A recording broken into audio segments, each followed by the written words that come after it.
Great episode last night. It kept me on my toes and I loved it. And that's the type of episode I like. Big Brother in its full element. Let's start with Lauren, shall we? My goodness. I told y'all already before I like Lauren. That's no lie. But the girl, she keeps me scratching my head, y'all. What was she talking about? She was all in tears, right? Talking about how Adrian was a great guy and how he should have been sent home. Say what now? Hello? Wasn't she the one in power? Wasn't she the one who put Adrian, the nice guy, on the block? If you really didn't want the nice guy to go home, why did you place him on the chopping block? If you weren't running scared and was doing the job of a HOH effectively, you would have put two of your targets on the block, right? Instead of pawns. And Adrian wouldn't have been kicked out of the house. You know, that nice guy has been sent packing because of you. You, Lauren, you, my dear. Because if you would have kept him off the block, they wouldn't have been able to vote him out of the house because he wouldn't have been up there as an option. So you have to blame yourself, Lauren. I'm sorry. Not the other house guests.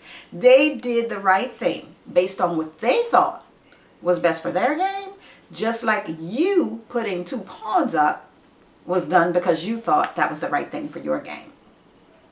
Now Riley, he's another one. He also has me scratching my head, y'all. This guy has me so confused as to his loyalty. First, he's with the guys. Next, he's cowering and slithering on over to Rachel and the girls. And now he's vowing to target 3 of those girls if he gets head of household. Now, side note, when he made that confession saying that they were his targets, I said he's going to be the next head of household. Because CBS eats that up. They have to go with what will keep the audience engaged. And we would be engaged if now 3 people from that side is targeted. And they've been doing so well so far. You know. Then there was what Riley stated after he listened to Zach when he was telling him why he voted against their side of the house by voting Adrian out instead of Will. I don't understand what Riley was talking about, because what he said was people need to do what they want to do and stop being manipulated by others. And he also said that Zach and Vince were being led on by the girls on the other side of the house. Say what now? Again, I have the same line of questioning. Isn't that the same guy who said he would do Catherine's bidding?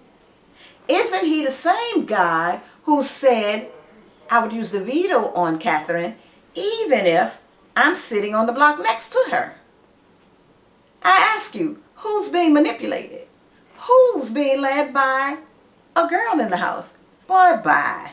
And don't get me wrong, I do appreciate his show of backbone, finally. But I do have to ask, is it sincere? Or is he just displaying his being manipulated, his being led on by a girl in the house? Because, I mean, he's only doing Catherine's bidding, right? The people that he said he would put on the block are the exact people that Catherine said she wanted out of the house.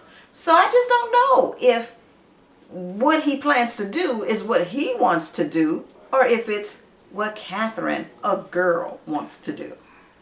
Anyway, moving right along, let's talk about this explosive head of household competition, man. 2 things I want to talk about. First off is Rachel and Keanu. No, his name is Keanu. I told you I can't stand that name because I can't keep it right. It's Rachel and Keanu. You just have to, at least I know I do, I had to appreciate the extent that Rachel went to try and control the narrative for her side of the house. Man, when I saw her fly across that stage to latch on to Keanu, I was like, man, the girl stuck to Keanu like icing on a half of a Oreo cookie, just to make sure that she either was on the winning team or that she was able to sabotage him to keep him from picking other people off that may be of benefit to her game. So that was a smart move, I say. I also liked how she bum rushed the other people that were trying to be on Kiana's team. But what I don't get is, for the life of me, I don't understand why these house guests are allowing her using that pitiful line about being the legend in the house to put fear in them. That just would not work on me. I obviously it worked on Riley, because if you don't remember, that is what initially had him scurrying on over to Rachel and the girls, because he was afraid of her. So the moment that Rachel reminded him of her legendary status, what did he do? Walked right on by to the other two people waiting for the third person in that alliance. He immediately went over there. Anywho, Rachel didn't have to sabotage the team. And why not? That's because Vince did that for her. All he was asked to do, after first voting against their side of the house, was to help Keanu and Riley secure the head of household for the week so that they can keep their side of the house safe for a change. Ha! He couldn't even do that, y'all. I don't know, poor Vince. As a matter of fact, he did the exact opposite. By falling off that beam, he added more time, and they lost that particular round of the head of household competition. But thanks to Riley, in that final leg of the competition, he did pull off that win for them. So that was a good thing. But wait a minute. That takes us to the head of household interrogation power. That there, right there, put things for Riley and his side of the house in limbo again. Yes, it did. And I live for it. All Riley had to do at this moment was to use his gift of gab, if he has it, which clearly he didn't. But he had to use his gift of gab to flush out whoever it was that initiated that power, so that he could hold on to his head of household reign. How did he do? Well, you saw it. He did poorly, y'all. So though we heard a lot of house guests throw Ashley's name out there were still some who were very much adamant about Mickey being the one who dethroned Riley. With it being a few, only one of them was the most convincing, because he did so in a powerful way, because he explained why. And what he explained made a whole lot of sense, at least to me. So he stated that Ashley blabbed, saying how Mickey was helping her find her way so that she can get a power. Why would Mickey help someone else, any other house guest, alliance member or not, if she hasn't already secured a power for herself? So it made a whole lot of sense that she could very well be the person with the third power. But now that I'm thinking about it, it can also mean that Ashley actually led. No, she couldn't have led her to power, because then that would say then it would defeat the purpose. Evidently, Ashley wasn't able to find the power. But we do know for a fact that Mickey had a power, because she was guiding someone else, trying to help someone else to get to a power. And then we heard somebody else get the power. But if we did, we know it wasn't Ashley, because two powers were already used. And the only last power, it had to have come from Mickey, because Mickey had power. Otherwise, she wouldn't have led Ashley the way she led her. I feel like I confused you guys, but you probably got me the first time, I'm sure. But I guess Riley wasn't thinking along those lines, and maybe the stress of the whole situation probably was getting to him.